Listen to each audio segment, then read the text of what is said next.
নমস্কাৰ সকলোকে স্বাগতম জনাইছোঁ নতুন ভিডিঅ'টা মাজলৈ। সো গুৱাহাটী ইউনিভাৰ্চিটিৰ এফিলিয়েটেড কলেজবিলাকৰ বাবে ইতিমধ্যে বিএডৰ মেৰিট লিষ্ট যেহেতু আউট কৰিছে আৰু কিছুমান কলেজে ইয়াতে বা কলেজ অফ এডুকেশ্যনসমূহে কিন্তু ইয়াতে আপোনালোকৰ বিএড এডমিশ্যনৰ বাবে নটিচ মুকলি কৰিছে আৰু তাতে এপ্লিকেশ্যন প্ৰচেছটো চলি আছে। কিছুমানত অনলাইন আৰু কিছুমানে অফলাইন ফৰ্ম ইয়াতে মুকলি কৰিছে। লগতে আজিৰ এই ভিডিঅ'টোত আপোনালোকক এটা ৰাফ আইডিয়া দিয়াৰ চেষ্টা কৰিম যে কোনসকলে গভৰ্ণমেণ্টত এপ্লাই কৰিব লাগে আৰু কোনসকলে ইয়াতে প্ৰাইভেটত এপ্লাই কৰিব লাগে। সিটৰ সংখ্যা হৈছে ৩,২৫০টা আৰু যদি আপোনালোকে চাব যে এগেইনষ্টত কিমান কেণ্ডিডেটে এক্সাম দিছিলে 22,184। সো এইবাৰ কিন্তু মাৰ্কছো যথেষ্ট হাই পাইছে। 400 ভিতৰত ইয়াতে আপোনালোকৰ 370+ ওপৰত মাৰ্কছ পাইছে। সো কাট অফটো নিশ্চয়কৈ যথেষ্ট বেছি যাব। ইফালে হৈছে সিটৰ সংখ্যা কম আৰু মাৰ্কছটো যথেষ্ট হাই। সো এই ক্ষেত্ৰত যিসকল কেণ্ডিডেটছে হাই মাৰ্কছ পাইছে তেখেতসকলতো ডাইৰেক্টলি আপোনালোকৰ গভৰ্ণমেণ্টত পাই যাব। কিন্তু যিসকলে কম মাৰ্কছ পাইছে তেওঁলোকৰ অকণমান অসুবিধা হ'ব গভৰ্ণমেণ্টৰ ক্ষেত্ৰত।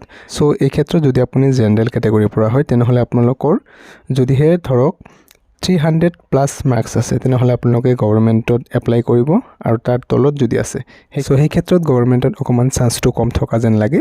সো আপোনালোকে প্ৰাইভেটত এপ্লাই কৰিলে বেছি ভাল হ'ব। সো যদিহে 300+ আছে তেনেহ'লে আপোনালোকে গভৰ্ণমেণ্টত এপ্লাই কৰিব।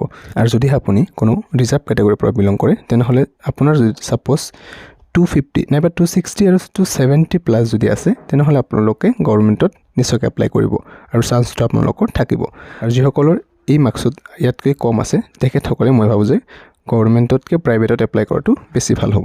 সো মুঠ আপোনালোকে যিকেইটা গভৰ্ণমেণ্ট ইনষ্টিটিউট আছে গুৱাহাটী ইউনিভাৰ্চিটি আণ্ডাৰৰ এফিলিয়েটেড কলেজ তাৰে ভিতৰত অকল এটা ইনষ্টিটিউটত আপোনালোকে অনলাইন মোডত এপ্লাই কৰিব পাৰিব। সো সেইখন হৈছে ডাইট কামৰূপ। আপোনালোকে অনলাইন এপ্লাই এইটোতে কৰিব পাৰিব। সো বহুকেইখন কলেজে ইতিমধ্যে অনলাইন এপ্লাই বা অফলাইন মোডত ফৰ্ম ইয়াতে এপ্লিকেশ্যনটো এভেইলেবল কৰিছে। বেছিভাগৰ ক্ষেত্ৰতে এপ্লিকেশ্যন প্ৰচেছটো ইতিমধ্যে আৰম্ভ হৈ গৈছে আৰু যিবিলাকৰ হোৱা নাই আজিৰ ভিতৰত নাইবা 2 এদিনৰ ভিতৰতে আপোনালোকৰ অনলাইন এপ্লাইটো ষ্টাৰ্ট হৈ যাব। সো আপোনালোকে যিবিলাক ইনষ্টিটিউশ্যনত এডমিশ্যন ল'ব বিচাৰিছে আপোনাৰ ঘৰৰ ওচৰৰ যিবিলাক আছে সো পচিবল হ'লে এবাৰ নিশ্চয়কৈ খবৰ লৈ আহিব। কেইখনমানে ইতিমধ্যে এপ্লিকেশ্যন ফৰ্ম মুকলি কৰিছে।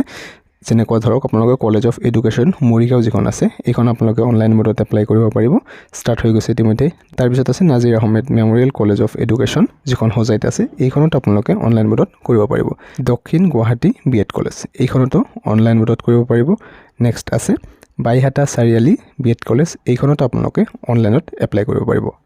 বাকী যদি আপোনালোকে চাই অফলাইন মোডতো কিছুমানত ইয়াতে এপ্লিকেশ্যন ফৰ্ম ইতিমধ্যে মুকলি কৰিছে বা এপ্লাই ষ্টাৰ্ট হৈ গৈছে।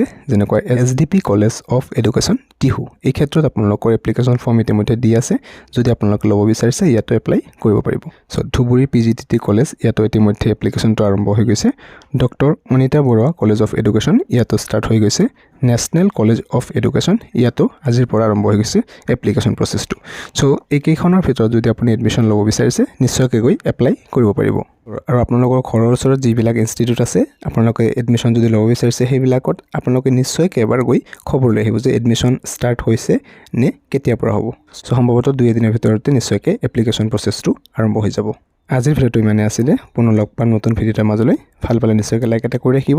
প্ৰথমবাৰ আহিলে ছাবস্ক্ৰাইব কৰি ৰাখিব। ধন্যবাদ।